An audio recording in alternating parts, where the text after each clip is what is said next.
Friends, हमारा जो आज का वीडियो होने वाला है वो होगा हमारा क्वेश्चंस जो कि कंप्यूटर से रिलेटेड होंगे। इससे पिछले वाले वीडियोस में मैंने आप सभी लोगों को 180 और 181 क्वेश्चंस तक जो कंप्यूटर के क्वेश्चंस थे करा दिए थे। आज का जो टॉपिक होगा वो वही है कंप्यूटर की प्रश्नोत्तरी, लेकिन उसमें 182 से लेकर 200वें क्वेश्चन तक मैं आज आप सभी लोगों को ले चलूँगा और ये वो क्वेश्चंस हैं जो एग्ज़ाम में पूछे ही जाते हैं। तो कृपया करके इस वीडियो को पूरा देखें, स्किप करने की गलती बिल्कुल ना करें। अपनी कॉपी साथ लेकर बैठें और जो अगर नोट्स आपने अभी तक नहीं बनाए हैं पिछले वीडियोज़ के, तो आप उनके भी नोट्स बनाकर रख लें। तो फ्रेंड्स, इस वीडियो को शुरू करने से पहले आप सभी लोगों से अनुरोध ये करता हूँ कि अगर आपने हमारे इस चैनल को सब्सक्राइब अभी तक नहीं किया है तो कर लें, सो दैट आपको जो नई नोटिफिकेशन आपको तुरंत आपको मिल जाया करे। और आप अपने लाइक को जरूर से जरूर मेरे पास तक पहुंचाएं और आपका शेयर मुझे करोड़ों लोगों तक पहुंचने में मदद करेगा। तो दोस्तों, चलिए वीडियो को शुरू करते हैं।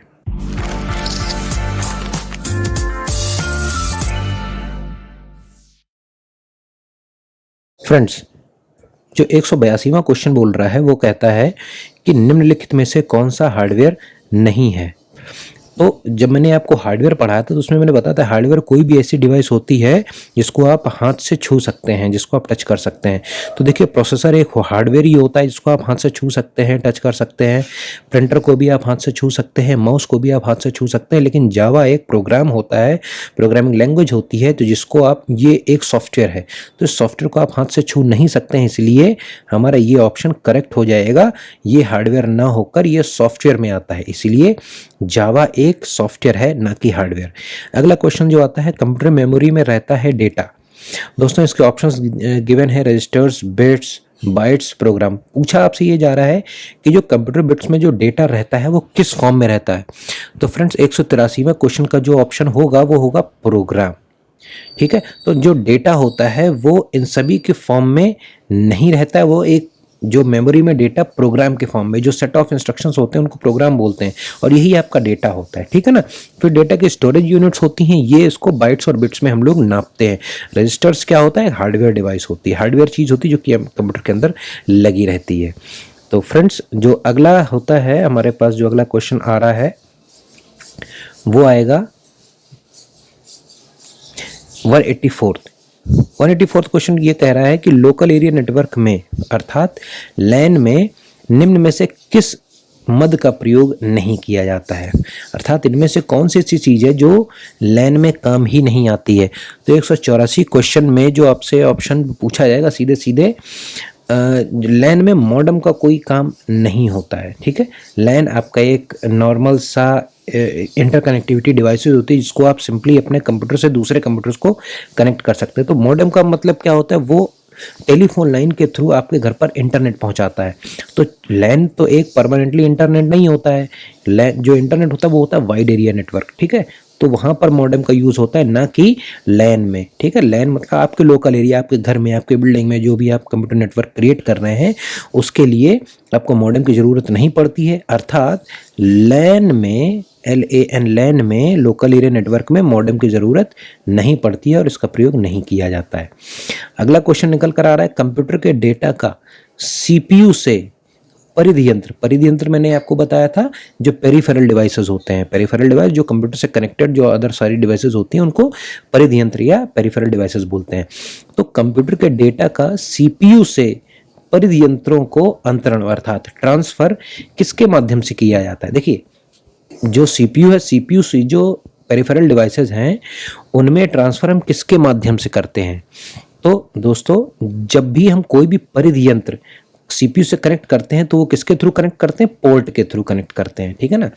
तो जब भी कोई आपको डेटा केबल आप लगाते हैं अपनी, आप मोबाइल में देख लीजिए, मोबाइल में आप डेटा केबल लगाते हैं तो किस में लगाते हैं, चार्जिंग पोर्ट में लगाते हैं। ठीक है ना।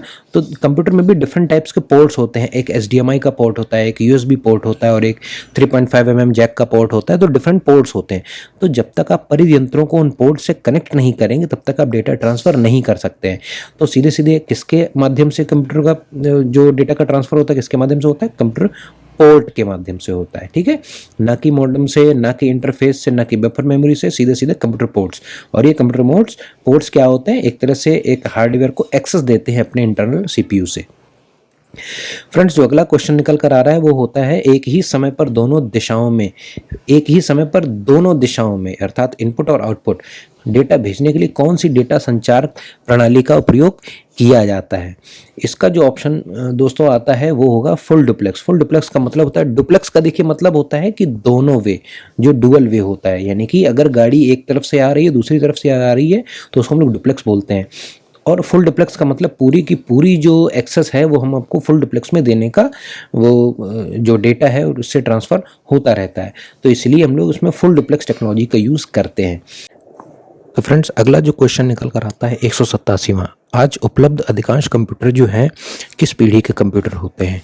तो दोस्तों, आजकल जो कंप्यूटर की पीढ़ी चल रही है वो है चौथी पीढ़ी के कंप्यूटर, अधिकांश कंप्यूटर। हालांकि पांचवी पीढ़ी भी स्टार्ट हो चुकी है, लेकिन पूछा गया है अधिकांश कंप्यूटर अभी भी चौथी पीढ़ी में ही है, तो इसमें आप चौथी पीढ़ी का ही ऑप्शन आप लगाइएगा। 188 जो क्वेश्चन निकल कर आता है उसमें पूछा जा रहा है कि पहला GUI अर्थात ग्राफिकल यूज़र इंटरफेस, इसका फुल फॉर्म होता है GUI। काफ़ी पूछा जाता है इसकी फुल फॉर्म को। तो ग्राफिकल यूज़र इंटरफेस जो था पहला किस कंपनी ने बनाया था, 188वां क्वेश्चन है। इसको आप दोस्तों टिक करिएगा। ज़ेरॉक्स एक कंपनी थी, इसने पहला GUI बनाया था। नेक्स्ट क्वेश्चन इज, उच्च गति का एक ऐसा नेटवर्क है जो किसी शहर या इस नगर में स्थानीय नेटवर्क को जोड़ता है, उसको क्या कहते हैं। लैन, मैन और वैन और 10। 189th क्वेश्चन का लैन, जो स्थानीय मीन्स लोकल, तो लोकल एरिया नेटवर्क अर्थात लैन। तो लैन से आप लोकल एरिया को ऐड करते हैं, जोड़ते हैं। नेक्स्ट क्वेश्चन इज, अनेक उपकरणों में निर्मित छोटे और सस्ते कंप्यूटर किस प्रकार के होते हैं। 190वां question, micro computer. Micro computers are use in the houses and the homes as the PC। जो लैपटॉप्स हैं, जो कंप्यूटर्स हैं, ये सारे माइक्रो कंप्यूटर के चिप्स पर निर्मित होते हैं। Next, AltaVista. AltaVista क्या है, प्रोग्राम, सॉफ्टवेयर, ब्राउज़र या search engine. Friends, this is search engine. Next is, उस युक्ति को क्या कहा जाता है जो कंप्यूटर आउटपुट को टेलीफोन लाइनों पर सेंड करने के लिए, प्रेषित मीन्स सेंड करने के लिए ट्रांसफॉर्म करती है, रूपांतरित मीन्स ट्रांसफॉर्म करती है। इंटरफेस, इंटरप्रेटर, मॉडेम और IO port. Modem is the device जो कि टेलीफोन सिग्नल्स के थ्रू किसी भी जो डेटा है उसको मॉड्यूलेट और डीमॉड्यूलेट करती है, that is the modem is the device. Memory का कौन सा माप सबसे बड़ा है, MB, TB, GB, KB। इनमें से MB means megabyte, terabyte, gigabyte and kilobyte. So terabyte अभी तक सबसे बड़ी माप है इनमें से। फ्रेंड्स, 194th क्वेश्चन निकल कर आता है, इनमें से कौन सा सर्च इंजन नहीं है। फ्रेंड्स, गूगल एक सर्च इंजन है, अल्टा विस्टा एक सर्च इंजन है, ऑर्कुट भी एक प्रकार का सर्च इंजन ही था जो कि अब बंद हो चुका है, ये भी गूगल का ही था। लेकिन साइंस डायरेक्ट कोई सर्च इंजन नहीं है, तो आप यहाँ पर टिक करिएगा। तो अगला क्वेश्चन जो आता है, माइक्रोसॉफ्ट वर्ड किस चीज़ का उदाहरण है। माइक्रोसॉफ्ट वर्ड जो होता है, ऑप्शन आपके सामने है, एक ऑपरेटिंग सिस्टम का। दोस्तों, ऑपरेटिंग सिस्टम बिल्कुल नहीं है। OS मैंने आपको बताया था, अगर आपने OS वाले वीडियो ना देखा हो तो आप उस OS वाले वीडियो को जाकर उस आई बटन पर देख सकते हैं। अगला जो ऑप्शन आता है वो है एक इनपुट डिवाइस। तो दोस्तों, माइक्रोसॉफ्ट कोई डिवाइस नहीं है, ठीक है, तो ये भी आपका ऑप्शन गलत हो जाता है।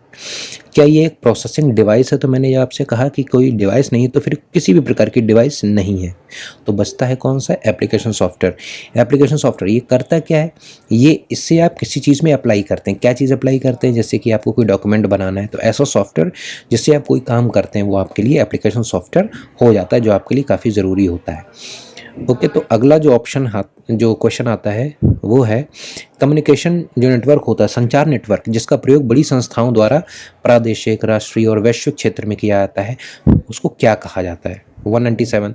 दोस्तों देखिए, जो लैन, वैन, मैन और ये वैन होता है, ये इनके जब तक आपको फुल फॉर्म्स नहीं पता होंगे तब तक आप इनको क्वेश्चंस को करने में काफ़ी प्रॉब्लम्स आती रहेगी। तो कृपया आप हमारे फुल फॉर्म्स वाला वीडियो ज़रूर देखें धीमे धीमे, और भी बहुत सारे उसमें फुल फॉर्म्स का प्रयोग किया गया है, तो आप उसको जाकर अपने नोट्स बना लें। फुल फॉर्म्स दोस्तों कंप्यूटर में हज़ारों फुल फॉर्म्स हो सकते हैं, लेकिन मैंने इस वीडियो को जो आई बटन पर लिंक है, मैंने उसमें कुछ मेन इंपॉर्टेंट जो फुल फॉर्म्स हैं उनको कवर किया, तो आप प्लीज़ जाकर उसको देखिए।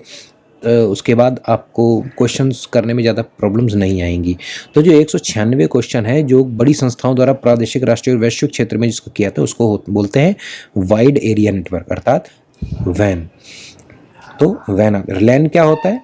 लैन होता है लोकल एरिया नेटवर्क, जो लोकल, और मेट्रोपॉलिटन जो होता है उसके लिए मेट्रोपॉलिटन जो एरिया होता है उसके लिए किया जाता है। दोस्तों 197 जो क्वेश्चन आ रहा है वो कह रहा है इनमें से एक इनपुट डिवाइस का उदाहरण कौन सा है। दोस्तों अगर आपने हमारा इनपुट डिवाइस का जो वीडियो है अगर नहीं देखा है तो वहाँ पर आई बटन पर जाकर आप देखिए, जाकर इसमें आपको पूरी तरह से इनपुट डिवाइसेस को बताया गया है। तो अगर आपने वो वीडियो देख लिया होगा तो आप आसानी से इस चीज़ का आंसर कर सकते हैं। तो दोस्तों प्रिंटर एक आउटपुट डिवाइस है, तो ये आपका ऑप्शन गलत हो जाएगा क्योंकि आपसे इनपुट डिवाइस पूछी जा रही है। मॉनिटर भी एक आउटपुट डिवाइस है। सीपीयू ना तो इनपुट है ना आउटपुट है। स्कैनर, ये किसी चीज़ को स्कैन करके कंप्यूटर के अंदर ले जाता है, इसीलिए इसको इनपुट डिवाइस कहते हैं। दोस्तों हम सभी लोग इस वीडियो के अंत पर धीमे धीमे पहुंच रहे हैं। अगर आपने हमारे वीडियो को अभी लाइक और शेयर नहीं किया है, सब्सक्राइब नहीं किया है, तो प्लीज़ पहले इतना काम कर लें, फिर दोबारा से हमारे इस वीडियो को कृपया देखें। अगला क्वेश्चन जो आ रहा है वो है प्रोलॉग भाषा कब विकसित हुई थी। 198वां क्वेश्चन है, बहुत इंपॉर्टेंट क्वेश्चन है। इसका ऑप्शन दोस्तों आएगा 1972 में। इसको आप जरूर लिख लीजिए। प्रोलॉग जो भाषा हुई थी, पहली बात तो इसमें पूछा जाएगा प्रोलॉग क्या है। प्रोलॉग एक भाषा है, ठीक है, ये तो क्वेश्चन काफ़ी इंपॉर्टेंट है ही, लेकिन इसका सन भी काफ़ी पूछा जाता है। तो 1972 ईस्वी में इस भाषा का विकास हुआ था। तो फ्रेंड्स आशा है आपने इस वीडियो में बताई गई चीज़ों को नोट कर लिया होगा, लेकिन अभी वीडियो ख़त्म नहीं हुआ है। तो 198 के बाद जो 199 जो क्वेश्चन आ रहा है उसमें आपसे पूछा जा रहा है कि ब्लॉग शब्द दो शब्दों का संयोजन है, इसको क्या कहते हैं। वेबलॉग, वेवलॉग, वेब ब्लॉग या बेड लॉग। अब ये आप बताइए, यदि आपने क्वेश्चंस को पढ़ा होगा तो आप इसका आंसर दे लेंगे। वैसे मैं आपको बता दे रहा हूँ, वेब लॉग को हम लोग ब्लॉग कहते हैं। लास्ट क्वेश्चन है, कंप्यूटर कंट्रोल करने संबंधी इंस्ट्रक्शंस या प्रोग्रामों को क्या कहते हैं। 200वां क्वेश्चन है, उसको हम लोग सॉफ्टवेयर कहते हैं। सॉफ्टवेयर एक ऐसी चीज़ होती है, एक ऐसा कंट्रोल होता है जिससे आप कंप्यूटर के सभी चीज़ों को, इंस्ट्रक्शंस को, प्रोग्राम्स को कंट्रोल करने के लिए बनाया जाता है। तो सॉफ्टवेयर एक वो यहाँ पर ऑप्शन करेक्ट हो जाएगा। फ्रेंड्स आशा है आपको हमारी ये वीडियो पसंद आया होगा। अगले वीडियो को देखने के लिए आप हमारे इस चैनल को सब्सक्राइब करें, लाइक करें और शेयर करें। तब तक के लिए आपका दिन शुभ हो।